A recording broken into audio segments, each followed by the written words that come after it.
Welcome to the Nevis Newscast for Monday, May 27th, 2024. I am Bronte Swanston Hendrickson. Premier the Honourable Mark Brantony issued a statement on Saturday, May 25th, following the shooting incident in Hamilton, Nevis, in which 36-year-old Joel Huggins lost her life. That attack has left a young man seriously injured and has caused the loss of life of a young woman, Joel. Joel was somebody's daughter. She was somebody's sister. She was a young mother.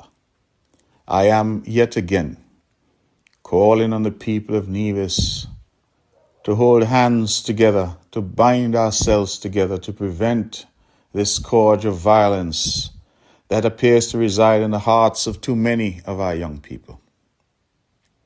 I call especially on the residents of that beautiful community of Hamilton. This year, virtually all of the violent activity we have seen have been focused in that community, and I call on residents there to cooperate with our police fully to eradicate this scourge of criminality from their midst and from our island of Nevis. Crime is a social problem. It emanates from us, and it is therefore for us to eradicate it from our midst.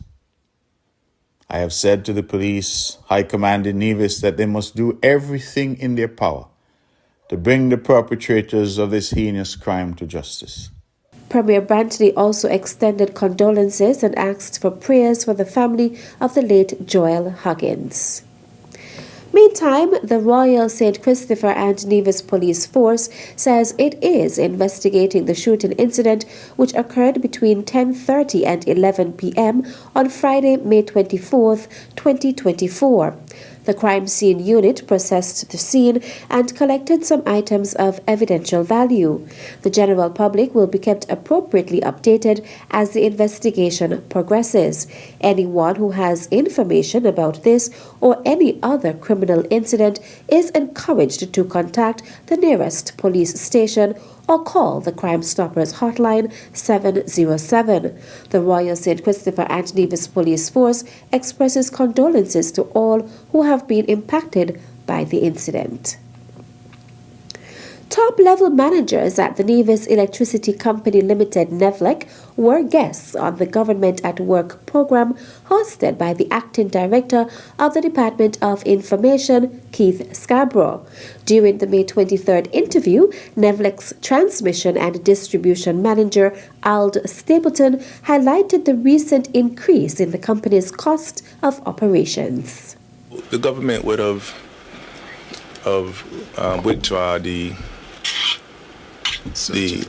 fuel surcharge. Kudos to the government for doing that. They would have withdrawn the fuel surcharge, but what we saw on the transmission side and on the generation side, and Ian would have mentioned it earlier on, with these 110 ACs, the load went skyrocketed. So, the government reduced the fuel surcharge, the bills came down, probably cut in half. So now everyone started putting in air conditions. Now the government went back and they have adjusted the tariff. The old tariff for the first 50 units, you would have paid 51 cents. For the next 75 units, you would have paid 49 cents. And anything above 125 units, you would have paid 47 cents. Now, the new tariff for the first 50 units, 65 cents. For the next 75 units, it's 70 cents. Anything above 125 units is 75 cents. So take note that in the current tariff, or the old tariff, it would have started high and reduced. So it started at 51 and it reduced down to 47. The new tariff started at 65 and it's now moved to 75 on the high end. So I think this will force our customers to conserve energy. According to Stapleton, the removal of the fuel surcharge to consumers was a challenging decision for NEVLEC. our neighbors outside of the Federation, the NEVLECs, the APUAs, the NEVLEC, the LOOSELEC, BLPs, none would have removed the fuel surcharge. NEVLEC did it for about 2 months during COVID. He was quickly back shortly after. NEVLEC did the same thing for about a month, and he was quickly back. So, we had to revert to. That's where the education needed, because you see, the Premier has mentioned on many occasions that they take a beating as a result of removing that fuel surcharge.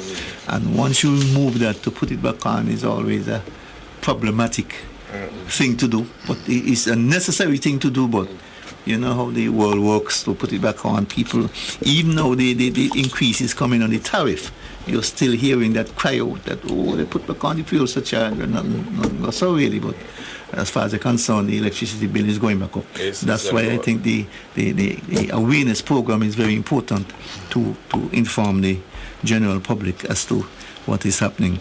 Meantime, NEVLEC's chief engineer, Ian Ward, also spoke to the challenges. In the last 15? 9 months, we peaked prior to this heat wave, going back to last year. We peaked at about 9.8 megawatts. It jumped to 9.9 1 month, and then jumped from 9.9 to 10.4. Unprecedented. We've never seen, half a megawatt increase in our loads at any point in our history.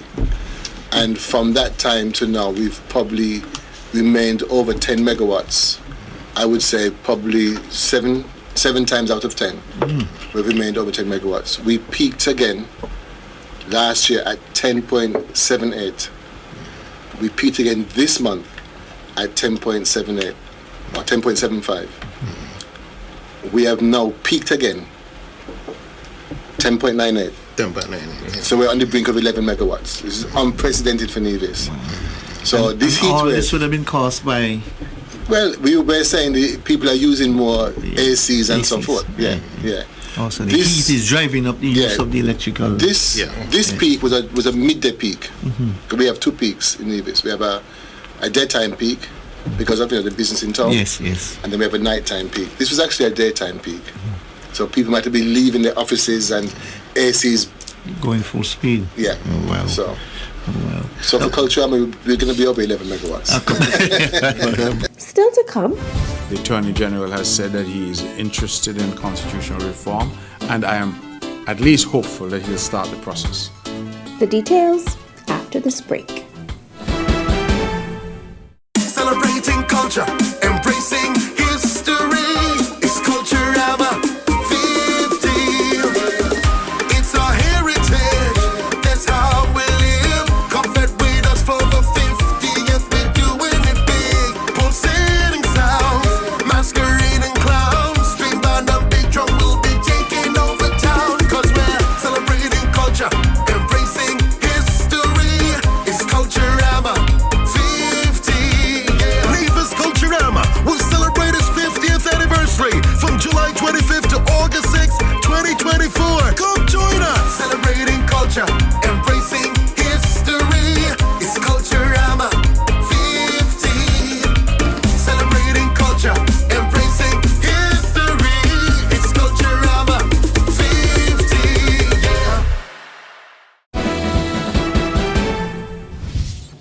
Welcome back. Constitutional reform for St. Kitts and Nevis has been a talking point for more than 20 years. During a recent interview on Government at Work, Premier of Nevis, the Honourable Mac Brantley, was asked by host Keith Scarborough if he is hopeful that constitutional change will take place before the end of the current federal government's term in office. People like to talk about the Constitution and like to say that it needs change, but your history just now is instructive. That in 15 years of Labour, in 7 years of unity, and now thus far in another year and a half of Labour, we have seen no movement. But I'll go back even further than that. And I will say on the record, because I know that what I'm saying is true, that in 40 years of independence, not even a comma in that constitution has ever been changed. So it tells me that there is not great hope that change will come.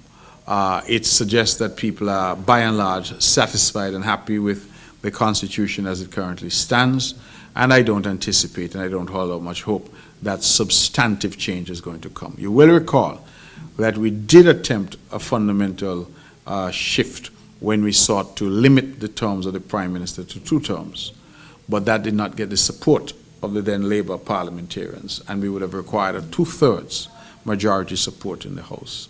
That sadly never came back, because the second time around we did have the 2/3 majority, but by then, of course, then Prime Minister Harris had his own agenda and didn't want that to come back to see the light of day. So, regrettably, I don't hold out a lot of hope. The Attorney General has said that he is interested in constitutional reform, and I am at least hopeful that he'll start the process. But certainly in my time here in government, I don't know that we will see any substantive changes to our constitution.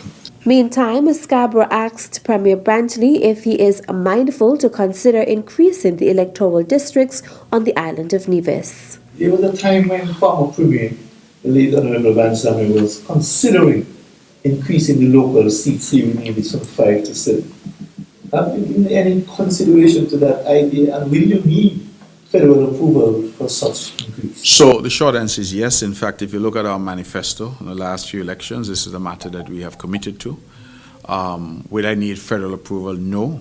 As I understand it, what we can do is set up a boundaries commission for Nevis to look at this matter, and it is a matter that certainly we will consult on and determine what is the best way forward. But I do feel, Mr. Scarborough, that the demands of modern government really require more talent at the table. Currently, we only have 3 seats in government, and we have 2 senators. So the affairs of the entire island of Nevis is entrusted to a group of 5 people who are sitting in cabinet. We really need to expand that to create greater opportunities for more people to participate in the process. And I think it is high time, 40 years on, for Nevis to have more than 5 seats. When you have a close election, as we did the last time, you end up with 3-2. Only 3-2, that really doesn't allow you. And if you look at my portfolio, I have some heavy matters that I'm required to. One man is dealing with all of this. You look at all of my colleagues and their portfolios, and we recognize that, you see, when you have critical things like healthcare, education, those potentially deserve a portfolio of their own.